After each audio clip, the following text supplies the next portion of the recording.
Isang lalaki ang nakalimutang isilent ang kanyang cellphone sa simbahan. Tumunog ito ng malakas. May mga taong nagbulungan, humusga.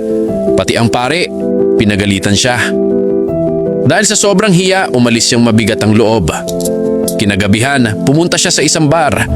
Dahil malungkot at lutang ang isip, aksidente niyang nabasag ang isang baso. Sabi ng waiter, "Okay lang po sir, ako na maglilinis." Dagdag naman ng bartender, "Huwag kayong mag-alala, nangyari talaga yan." May isa pang customer na inalok siya ng inumin. At sabi ng manager, "Huwag kang ma-stress, lahat tayo nagkakamali. Ang mahalaga ay kung paano tayo trinatrato at nagpapakitaan ng respeto." Doon niya napagtantong ang kabaitang inaasahan niya sa simbahan ay natagpuan niya sa bar. Mula noon, hindi na siya muling bumalik sa simbahan. Dahil minsan, ang tinatawag nating mga makasalanan, ang mas may puso kaysa sa mga nagsasabing sila ay banal. Aral. Ang tunay na kabaitan ay hindi nakabase sa lugar o sa titulo.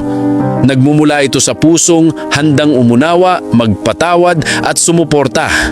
Hindi ang lugar ang nagpapabuti sa atin, kundi kung paano tayo magtrato ng kapwa.